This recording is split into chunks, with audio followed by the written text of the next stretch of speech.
ফজরের নামাজ পড়ার সাহাবীদের দৃশ্যটা দেখলেন হুজরা শরীফ থেকে। দেখার পরে এরপরে নবীজি একটু নিজেকে সুস্থতা বোধ করলেন। কিছুক্ষণ পরে নবী আবার অসুস্থ হয়ে গেলেন। অসুস্থ হয়ে নবীজি শুয়ে আছেন আর চোখে মুবারক দিয়ে পানি ঝরঝর করে ঝরছে।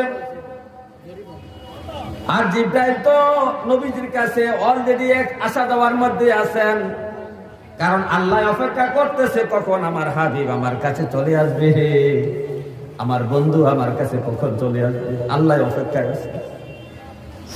জিবরাইল বারবার নবীজির কাছে আসেন, আসতেছেন আবার যান, আবার আসতেছেন আবার যান, আবার আসতেছেন আবার যান।